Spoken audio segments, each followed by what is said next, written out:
Да продаваш на пазарџиска тезга не е лесна работа, но ако си ја сакаш работата, може да ја направиш дури и уметност за себе и за купувачите. Токму таков е Амир Исмаили од Нерези, кој продава на пазарчето во Тафталиџе. Иако е ладно, тој си ја наредил робата убаво, дели насмевки и убави зборови, но се двои пред се со тоа што на секој производ залепил по еден стих, па дури и го напишал со рима. Авокадо за гвакамоле.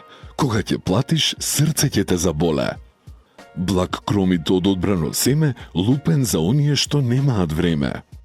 Со кромит млад можеш само да бакнеш во врат. Портокали вкусни како силиконски усни. Е само дел од поезијата што Амир секој ден ја пишува на своите производи на тезгата. Тој ни вели, со позитивност и хумор им се доближувам на купувачите, а и го разубавувам пазарењето. Убаво, во град преполн со нервоза и брзање, Амир не подсетува дека и секојдневието може да биде креативно, а хуморот на ефтината, но највредна стока која се помалку ја има.